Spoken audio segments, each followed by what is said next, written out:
11th NFC award کا اناگرل اجلاس ہوا کل. آپ کی انفارمیشن کے لیے یہ بھی بتا دیں کہ اگست میں ہونا تھا لیکن سیلابوں کی وجہ سے یہ ڈیلے ہوتا گیا.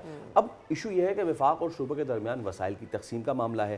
یہی وہ سوال ہے جس نے 11ویں NFC اجلاس کو غیر معمولی اہمیت دے دی ہے. بالکل, اجلاس میں نہ صرف اعداد و شمار زیر بحث آئے بلکہ طرز حکمرانی اور اعتماد اور ترجیحات بھی سامنے آئی ہیں. اچھا, اجلاس کا اہم جو نقطہ تھا وہ یہ تھا کہ فی الحال صوبوں کے حصے میں کمی کی بات نہیں کی گئی ہے, لیکن دوسری طرف FBR نے جو ٹیکس وصولیاں ہیں 5% صوبوں کو دینے کی واضح مخالفت کر دی ہے. So this is going to set a new precedent and let's see کہ اب آگے کیا ہوتا ہے. یہی وہ پہلو ہے سعدیہ جو مستقبل کے بجٹ مذاکرات میں بھی زیر بحث ضرور آئے گا. اس سب پہ بات کر لیتے ہیں. سینئر اینکر پرسن ابسا کور ہمارے ساتھ موجود ہیں.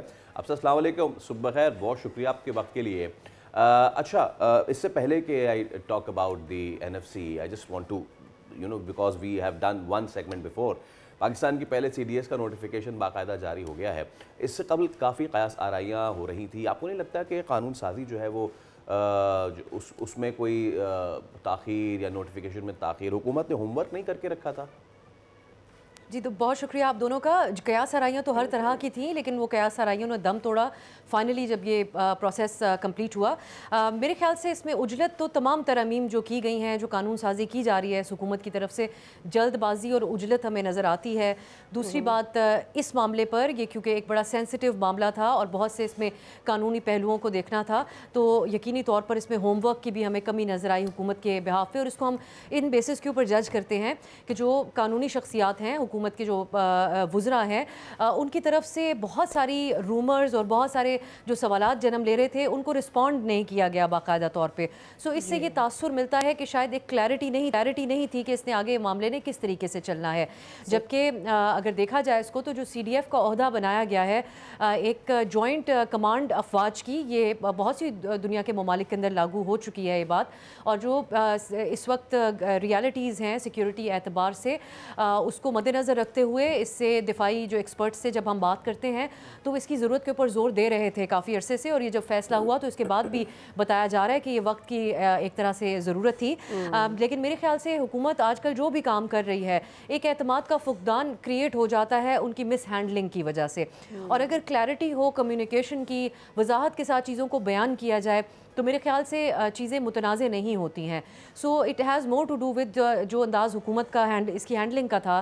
اس کی ایک مثال یہ بھی ہے کہ اس سے پہلے بھی خود حکومتی اتحادی بلاول بھٹو زرداری بھی کہہ چکے ہیں کہ ہمیں ترامیم کو اور تمام چیزوں کو ڈیبیٹ کرنا چاہیے تاکہ لوگوں کے اندر ابہام نہ ہو. جمہوری معاشروں کے اندر یہی ہوتا ہے, لیکن ہمیں ایسا نظر آتا ہے کہ اس وقت جو حکومت ہے وہ چیزوں کو ایسے پس پردہ رکھ کر اچانک سے ایک سرپرائز کے طور پر سامنے رکھتے ہیں, جس کی وجہ سے وہ خود ایک بڑی آکورڈ سچویشن میں چلے جاتے ہیں, جو ہم نے دیکھا اس تعیناتی کے حوالے سے, اس نوٹیفیکیشن کے حوالے سے پچھلے 7 دن رہی. اب اگر یہ جو سویلین معاملات ہوں یا پولیٹیکل معاملات ہوں اس میں تو ابہام کی گنجائش ہوتی ہے, اس پہ ڈیبیٹ کی بھی گنجائش ہوتی ہے, لیکن جو دفاعی امور ہوتے ہیں اور اتنے اہم عہدے ہوتے ہیں میرے خیال سے وہ بہت سینسٹیو ایشوز ہوتے ہیں. سو اس حوالے سے ابہام نہیں ہونا چاہیے, لیکن یہاں پر کریٹ ہوا. اور یقینی طور پر باقی تمام چیزوں سے زیادہ, جیسا کہ آپ نے سوال کیا, نظر یہی آتا ہے کہ حکومت کا ہوم ورک نہیں تھا اس حوالے سے. ٹھیک ہے, تھوڑی سی ذرا PTI کے معاملے پر بھی بات کرنا چاہیں گے. ابسا, آپ سے بانی سے ملاقات کے حوالے سے حکومتی وزراء نے پالیسی بتا دی ہے کہ اب کوئی بھی ملاقات کے بعد اڈیالہ کے باہر آ کر میڈیا ٹاک نہیں کرے گا. اچھا, یہ پہلی دفعہ نہیں ہونے جا رہا ہے, لیکن یہ جو سیاسی گفتگو نہیں ہوگی اور میڈیا ٹاک نہیں ہوگی, اس کو آپ کس طرح سے دیکھتے ہیں؟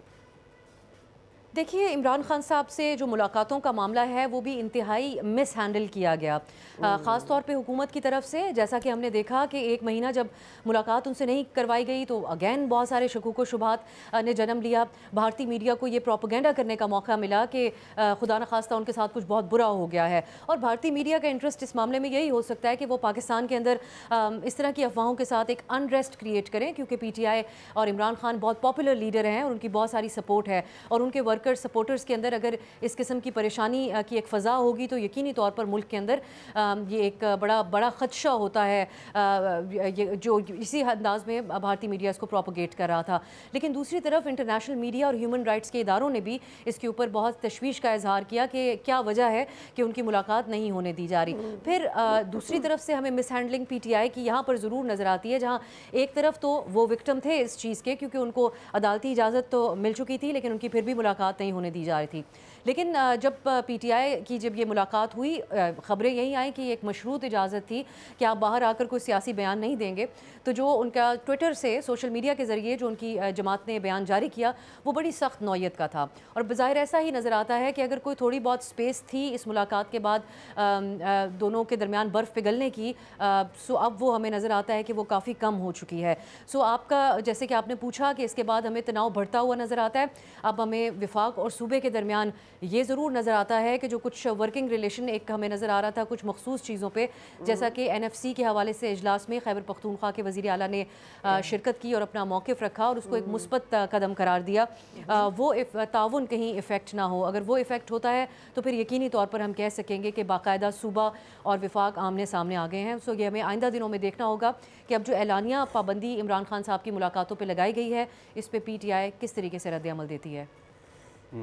اچھا, اب سر گزشتہ روز ہونے والی جو این ایف سی کی اہم میٹنگ ہے, اس کے بعد کیا وہ معاملات طے ہو پائیں گے جس سے وفاق پر پڑنے والا بوجھ کم ہو سکے گا یا اس میں صوبے کنٹریبیوٹ کریں گے؟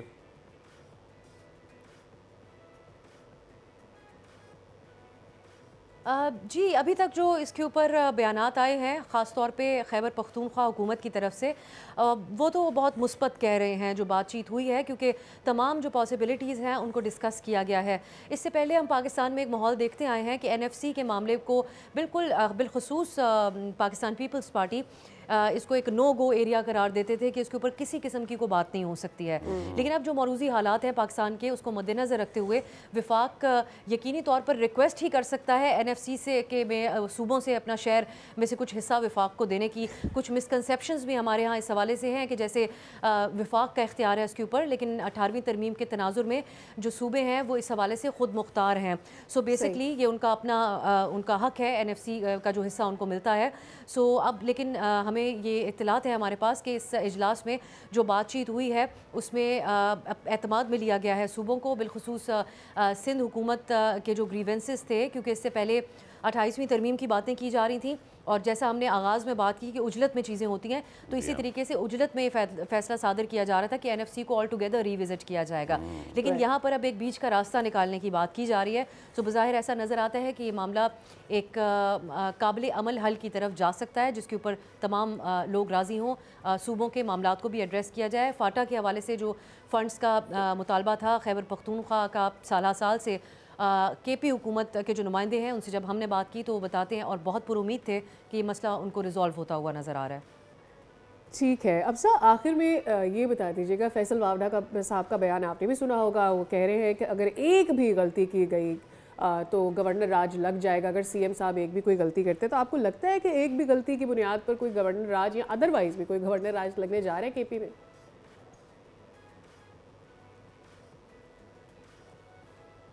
اب یہ مکمل طور پہ ڈیپینڈ کرے گا کہ کیونکہ ہم نے دیکھا ہے کہ خیبر پختونخوا کے وزیر اعلیٰ جیسا کہ میں نے ذکر کیا ایک ورکنگ ریلیشن تو وفاق کے ساتھ رکھنا چاہ رہے ہیں. دوسری طرف اسٹیبلشمنٹ کے حوالے سے بھی ہم دیکھ رہے ہیں کہ سیکیورٹی کے حوالے سے ایک بڑی امپورٹنٹ میٹنگ بھی ان کے ساتھ ہوئی خیبر پختونخوا کے میں بطور وزیر اعلیٰ جو ان کی ذمہ داریاں بنتی ہیں اس اعتبار سے. تو بالکل انہوں نے اپنے آپ کو ایک اس طرح سے نہیں رکھا ہوا کہ وہ بالکل فاصلہ اختیار کیے ہوئے ہیں ریاستی تمام امور کے ساتھ. لیکن جو اعلان اب کیا گیا ہے ملاقاتوں پہ پابندی کے حوالے سے, اس حوالے سے سی ایم خیبر پختون چکے ہیں کہ ان کا بڑا سخت رد عمل ہوگا اگر ملاقات نہ ہونے دی گئی. اس سے پہلے بھی جب عدالتی آرڈرز کے باوجود نہیں ملاقات ہو رہی تھی تو جو امپیکٹ فل احتجاج تھا وہ تھا جس میں سی ایم سہیل آفریدی صاحب خود شریک ہوئے اور کئی گھنٹے اس دھرنے میں بیٹھے. سو اب ہمیں دیکھنا ہوگا کہ کیا وہ ایک اور اس قسم کی کال دیتے ہیں احتجاج کی یا پھر وہ بھی حکومت کے ساتھ بات چیت کے ذریعے معاملات کو آگے بڑھانا چاہتے ہیں, جس کا بظاہر اوبیسلی ہمیں چانس نظر نہیں آتا. پی ٹی آئی میں غم و غصہ بہت سارا ہے بہت سے معاملات کے حوالے سے, اور سی ایم آفریدی سے امیدیں بھی بہت مختلف ہیں ان کی جماعت کی, خاص کر جماعت کے سپورٹرز کی. تو جو فیصلہ ان کا ہوگا وہ ان کے لیے بھی اتنا آسان نہیں ہوگا. سو اس وقت یہ کہنا تو آسان نہیں ہے, لیکن ہمیں انتظار کرنا ہوگا کہ یہ جو ملاقاتوں پہ اعلانیہ طور پہ مکمل پابندی لگائی گئی ہے, اس پہ پی ٹی آئی اب آگے اپنی کیا اسٹریٹجی بناتی ہے. سبسکرائب کریں اور بیل دبائیں تاکہ کوئی خبر رہ نہ جائے.